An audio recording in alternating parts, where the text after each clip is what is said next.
দুধের বাচ্চা নিয়ে বাসর ঘরে বসে আছি। অনেকে বলেছিল আমি যেন আমার বাচ্চাটাকে মাদের কাছে দিয়ে দিই। মা বলে কথা, বাচ্চাটা একটুতে একটু কিছু হলেই কান্না করে দেয়। যে মানুষটা বাচ্চাটাকে শান্ত করতে পারতো সেই মানুষটা আমার উপর দায়িত্ব দিয়ে এখন কবরে নিশ্চিন্ত হয়ে ঘুমাচ্ছে। হ্যাঁ, ঠিকই ধরেছেন, আমার এটা দ্বিতীয় বিয়ে। আমার এখনকার স্বামীর নাম হাসান। ঘরোয়াভাবে আমাদের বিয়েটা হয়েছে, আত্মীয় স্বজন বেশি ছিল না। এইমাত্র আমার মেয়েটা ঘুমালো আর এখনই হাসান এসে ঘরে ঢুকলো। আমি আমার মেয়েটাকে একটু জড়িয়ে ধরলাম, একটু গুটিসুটি হয়ে বসলাম। হাসান সাহেব আমার পাশে এসেই বসলো, একটু মায়া ভরা চোখে আমার মেয়ের দিকে তাকিয়েছিল। তারপর আমাকে বলল, জানেন তো এটা আমাদের দুজনেরই দ্বিতীয় বিয়ে। তারপর আমি মাথাটা নেড়ে হ্যাঁ সূচক উত্তরটা দিলাম। তারপর সে বলল কি, আমার স্ত্রী আমাকে কেন ছেড়ে চলে গেছে আপনি জানেন?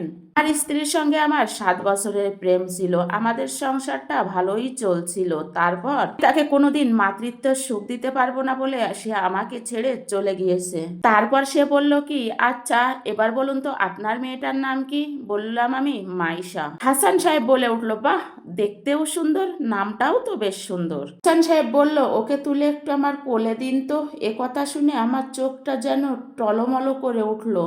আমি যেন কি এক শান্তির স্বস্তির নিঃশ্বাস ফেলে মেয়েটাকে তার কোলে দিলাম। মেয়েটারও ঘুমটা ভেঙে গেল। তখন হাসান সাহেবের সঙ্গে খুব খেলাধুলা করলো। আমি ওদের দুজনকে দেখে ফেল ফেল করে তাকিয়ে আছি। হাসান সাহেব আর মাইশাকে খেলতে দেখে আমার খুব মনে হচ্ছিল আমি যেন আমার পুরনো স্বামী মাইশার বাবাকে আর মাইশাকে খেলতে দেখছি।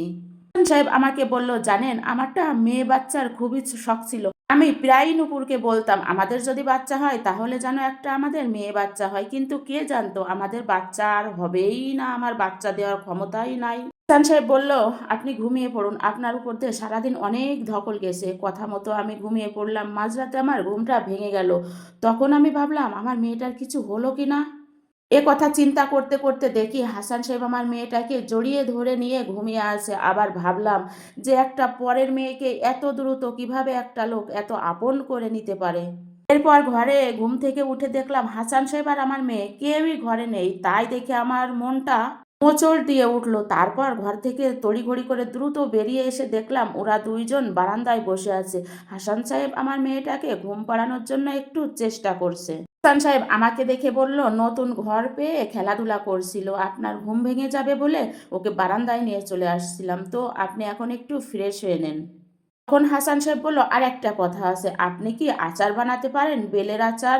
মাথা নেড়ে বললাম, হ্যাঁ একটু আধটু পারি। পর বললাম কি, হ্যাঁ আমার প্রাক্তন স্বামী তার মা খুব ভালো আচার বানাতে পারতো, তাই তার থেকে একটু আধটু শিখেছি। তারপর এ কথা বলে আমি চলে গেলাম আর সকালবেলা ফিরে এসে একটু নাস্তার ব্যবস্থা করলাম। হাসান সাহেব নাস্তা খেয়ে বলল, আপনার রান্নার হাতটা খুবই ভালো। হাসান সাহেবকে আমি বললাম, রুটিটা তো একটু পুড়ে গিয়েছে, তাও বললেন এ কথা? হাসান সাহেব হেসে উত্তর দিল, শুনুন, যার হাতের রান্না ভালো তার হাতের পোড়া রুটিও খেতে ভালো লাগে। হাসান সাহেব খাওয়া দাওয়া করে চলে গেলেন মাইশার পাশে। মাইশা ঘুমাচ্ছে আর হাসান সাহেব ল্যাপটপটা নিয়ে তারই পাশে বসলো। এদিকে হাসান সাহেবের ছুটি প্রায় শেষ হয়ে এসেছে। এটা তো দ্বিতীয় বিয়ে, তাই 2 দিন ছুটি পেয়েছে। যদি প্রথম বিয়ে হতো তাহলে মনে হয় 1 সপ্তাহখানেক ছুটি পেত। জানেন আমার একটা খুব ইচ্ছা ছিল। আমি বললাম কি? বলছে আমি যখন এই অফিসে যাব তার আগ দিয়ে আমার বইয়ের কপালে একটা চুমো এঁকে দিয়ে যাব।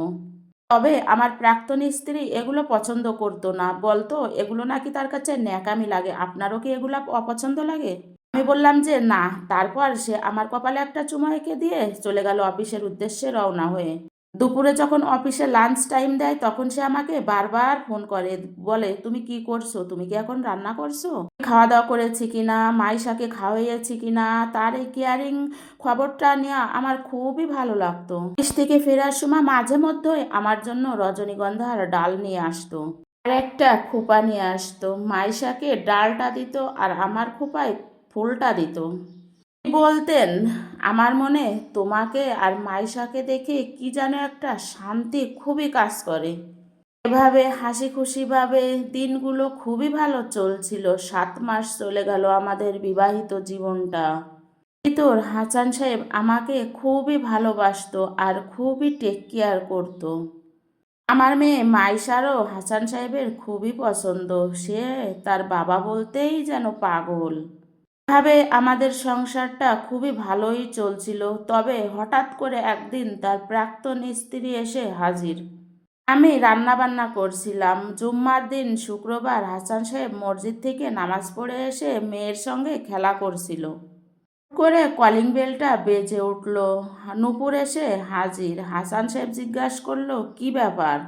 হাসানকে বলল, কি অবস্থা হাসান? আমি তোমার কাছে ফিরে আসতে চাই। তুমি কেমন আছো?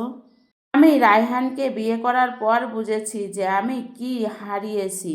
হাসান সাহেব উত্তর দিল, এগুলো করার আমার এখন সময় নেই। আমি মাইশাকে ছেড়ে কিছুই করতে পারবো না। নূপুর তখন বলল, ঠিক আছে, তাহলে ওকে নিয়েই চলো। আমি আর তুমি মিলে ওকে মানুষ করব। হাসান সাহেব রেগে গিয়ে বলল, তাহলে আমার মাইশার মায়ের কি অবস্থা হবে? তুমি দ্বিতীয় বিয়ে করে খারাপ আছো, এটা তোমার সমস্যা, আমার না। বিকেলটা গড়িয়ে এলো। হাসান সাহেব আমার হাতটা ধরে বলল, চলো ছাদে যাই। ছাদে কাজ চলছে। তারপরে হাসান সাহেব বলল, জানো মেহরাজ ভাই আমার জন্য রত্ন রেখে গিয়েছে। সেটা হচ্ছে তুমি আর তোমার মেয়ে মাইশা, যাদেরকে ছেড়ে আমি কখনোই কোথায় যেতে পারবো না। কথা বলে মাইশার কপালে আর আমার কপালে চুমইকে দিল। আমি ধন্য হাসান সাহেবের মতো একজন মানুষ পেয়ে। আর এভাবেই আমাদের সংসারটা খুবই ভালো চলছিল। আল্লাহর কাছে দোয়া করেন যেন আমাদের সংসারে কারোর নজর না লাগে।